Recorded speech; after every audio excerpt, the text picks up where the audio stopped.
3、2、1。Good morning, ladies and gentlemen. We are Group 3, and today we address the critical issue of clean water and sanitation.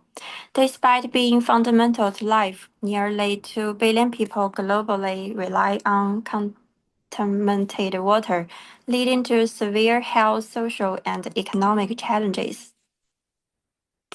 Our theme highlights that clean water is not just a necessity, but vital for sustainable development. From drinking and agriculture to sanitation and industry, water impacts every aspect of life. Issues like climate change, urbanization, and population growth have exhibited water scarcity, making this a pressing global concern. Our primary objective is to analyze the global state of water resources and highlight challenges to universal access to clean water and sanitation, and also explore strategies and best practice for sustainable water management, and foster collaboration and innovation to address these challenges. By the end of this discussion, we aim to deepen our collective understanding of the water crisis and inspire actionable steps toward achieving sustainable water and sanitation system worldwide. To enrich and discussion, we are joined by an exceptional group of panelists. The first panelist is environmental manager of a pharmaceutical plant. Her name is Yang Xinrui, oversees sewage treatment complaints within the company. The second panelist is environmental journalist. Her name is Li Jianing, who works goes bridges complex environmental issues and public understanding. The third panelist is Minister of Water Resources. Her name is Wang Sirui, discusses governance and policy frameworks for sustainable water management. The fourth panelist is UN Environment Program Water Conservation Specialist. Her name is Gong Ting, an environmental scientist specializing in water resource management, provides insights into global challenges and solutions related to water scarcity and pollution. And I'm the host of the group. My name is Ma Huiqing. Together, we will navigate this critical issue, offering perspectives from environmental science, grassroots activism, policy making, and technology innovation. Now, we will begin this exploratory round with four key questions. Ms. Yang, as a manager, could you tell us how can we improve wastewater treatment technologies while reducing costs to encourage more companies to take responsibility for water conservation? We can promote modular and smarter wastewater treatment systems, which can reduce costs through mass production.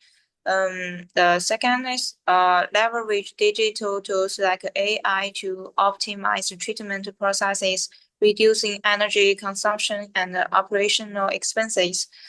We can encourage industry collaboration to share R&D costs and establish common technology standards, making advanced solutions accessible to small and medium-sized enterprises. Thank you, Manager, for highlighting the resource and infrastructure challenges. Ms. Li, as a journalist, what challenges do you face in reporting on water resource protection? Thanks. It's my pleasure to share my opinions. As an environmental news reporter, the main challenge include obtaining accurate information and verifying its authenticity.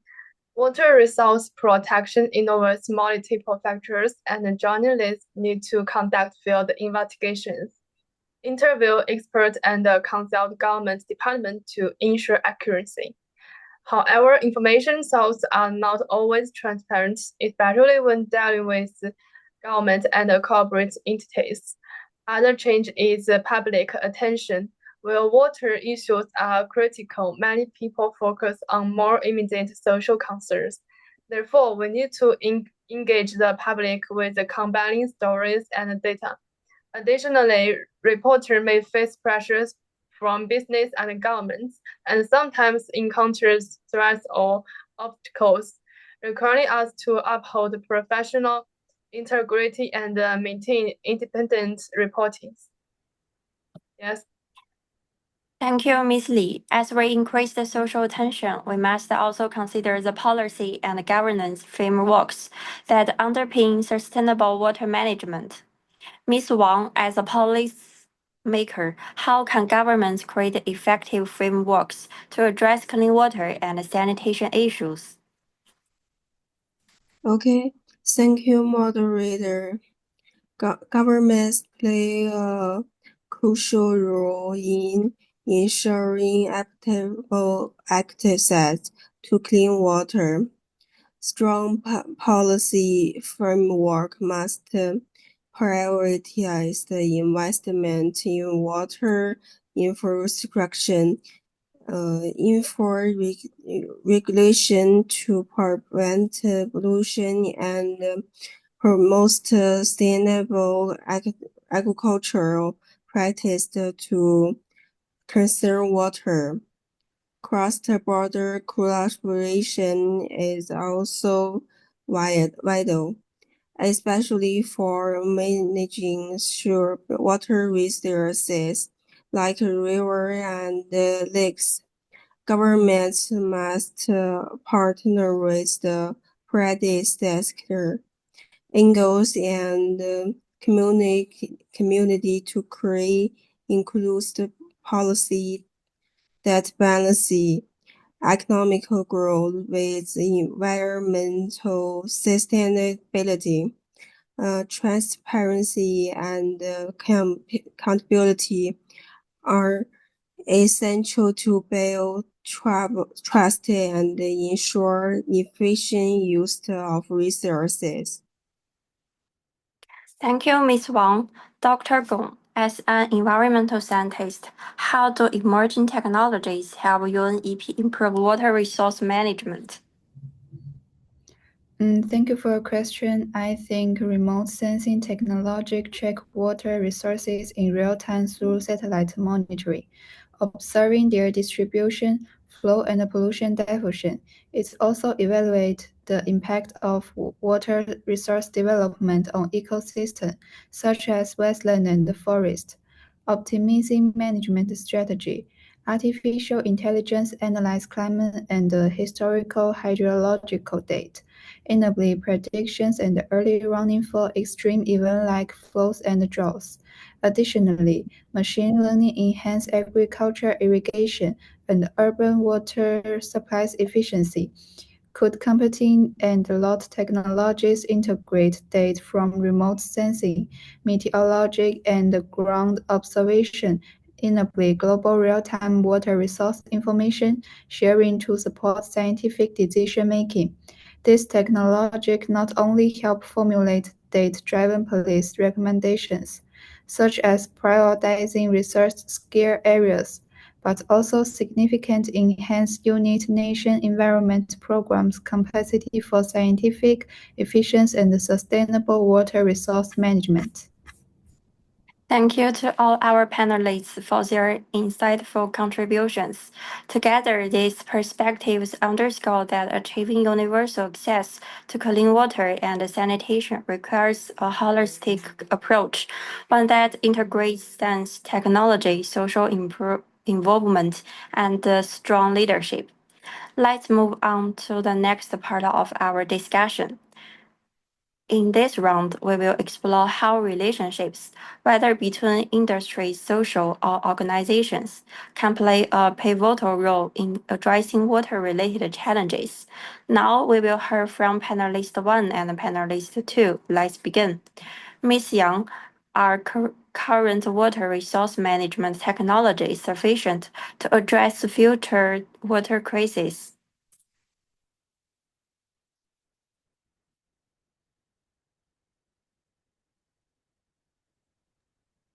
Sorry. For the second question, my opinion is about we can use water reuse system to reduce the wastewater entitlement. Current technologies are advancing, but they not fully address future challenges like water scarcity and pollution. More efficient and sustainable solutions, such as water reuse systems and zero liquid discharge technologies, are needed. The pharmaceutical industry can lead innovation by developing low water use production methods, enhancing deep wastewater treatment technologies, and sharing expertise with other sectors. Thank you, Ms. Yang, for highlighting the value of technologies. Let's now examine the role of media in amplifying awareness on these critical issues. Ms. Li, how do media coverage affect public water conservation behavior? Media coverage help people save water first. It makes people more aware of how scarce water is and give useful tips like fixing leaks or used water. Saving garbage. It also changed how people think more, makes them see water conservation as a social duty. This encourages government to come up with policies that end up affecting what the public does. Moreover, emotional stories or pictures in the media can really motivate people to do something about the water conservation. But how well the media can do all that depends on how often it's talk about the water conservation, how trustworthy the information is, and whether the message fits with what the audience believe in. Yes. Thank you, panelists 1 and 2, for your insights. These perspectives show how interconnected relationships can drive a meaningful process in water access and sanitation. Let's now move on to the cause and effect round, where we will analyze the impacts of specific actions on water sustainability. Minister Wang, as a Minister of Water Resources, what is the main cause of water waste? How can water waste be reduced socially, economically, and technologically? Okay, the main cause of water waste includes inefficient water use, excessive irrigation, aging in infrastructure, and water pollution. To reduce the waste, social measures such as raising public awareness and promoting water conservation behavior are crucial. Economically, improving tier pricing and offering subsidy for water saving technological and can incite by efficient usage, technological improving irrigation system, updating water infrastructure to prevent leaks, and investing in water treatment and recycling technology can enhance water efficiency. These combined efforts across the social, economical, and tech level are essential for sustainable water resource management. Thank you, Minister Wang, for highlighting the role of policy in shaping national water strategies. Let's now examine the multi-angle perspective. Ms. Gong, as a UN Environment Program water conservation specialist, what are the impacts of water over exploitation on food security and energy production? Overexploitation of water resources have significant impact on both food security and energy production. In terms of food security, agriculture accounts for over 70% of global freshwater consumption. Over-extraction can lead to the depletion of irrigation water sources, reducing crop yield and threatening food supplies. Additionally, excessive irrigation and groundwater withdrawal can result in soil salinization, rendering land infertile and further jeopardizing food production. Regarding energy production, over extraction can lower river flow, limiting the capacity of hydropower plants. Moreover, fossil fuel and nuclear energy production process require large amounts of water for cooling, and water scarcity can constrain their output. Furthermore, the cultivation of biofuel demanded sustainable water resources, which may compete with food production and intensify the pressure on resource allocation. Thank you, panelists, for your valuable insights. This concludes both the relational questions and cause and effect rounds of our discussion. We have seen how relationships and actions, from local collaborations to global strategies, play pivotal roles in ensuring clean water and sanitation for all. In this round, we will ask each panelist a priority question related to their area of expertise to highlight actionable strategies and solutions for this pressing global issue. Ms. Yang should pharmaceutical companies bear greater environmental responsibility, especially regarding sustainable water use? Yes, absolutely. Pharmaceutical production processes have a significant environmental impact, so making it imperative for companies to adopt stricter measures to ensure zero pollution discharge. So our companies should also increase transparency through regular environmental reporting and activity participate in industry-wide sustainable standards. Thank you. Ms. Li, in water resource reporting, which issue should a journalist prioritize?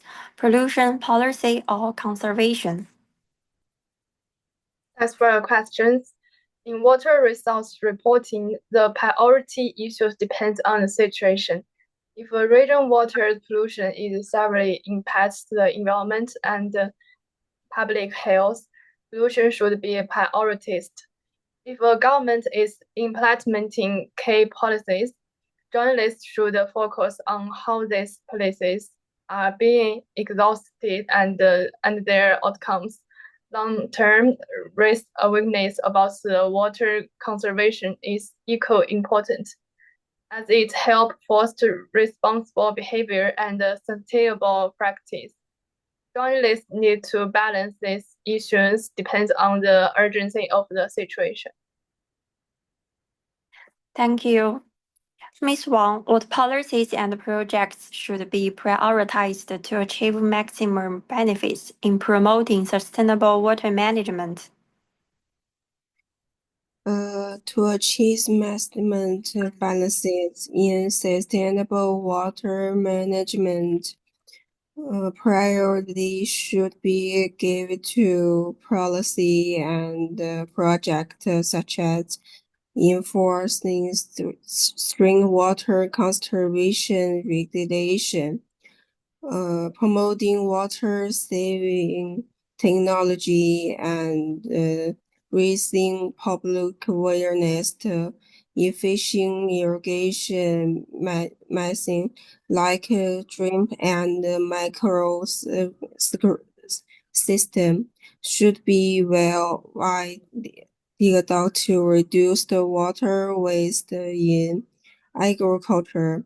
Investment in upgrading aging water infrastructure to reduce the leak is crucial, along with improving wastewater treatment facility to protect water quality. Climate adaptation measure and cross-departmental collaboration are also key to ensuring a resilient water management system. This priority with optimizing water use to reduce the waste and support long-term sustainability. Thank you. Ms. Gong, what are the primary strategies for water resource protection in drought-prone areas? To protect water resources in drought-prone areas, several key strategies can be implemented. Optimizing water resource management involves improving water use efficiency by promoting water-saving technologies such as drip irrigation and reducing water waste in agriculture, as well as balancing supplies and demand through water storage systems or alternative sources like recycled desalinated water during high-demand periods. Enhancing rainwater management and storage include establishing rainwater harvesting systems and small reservoirs to maximize rainfall utilization and minimize surface runoff waste. Ecological protection and restoration focus on restoring wetland and vegetation to improve water retention capacity and enhance the regional water cycle.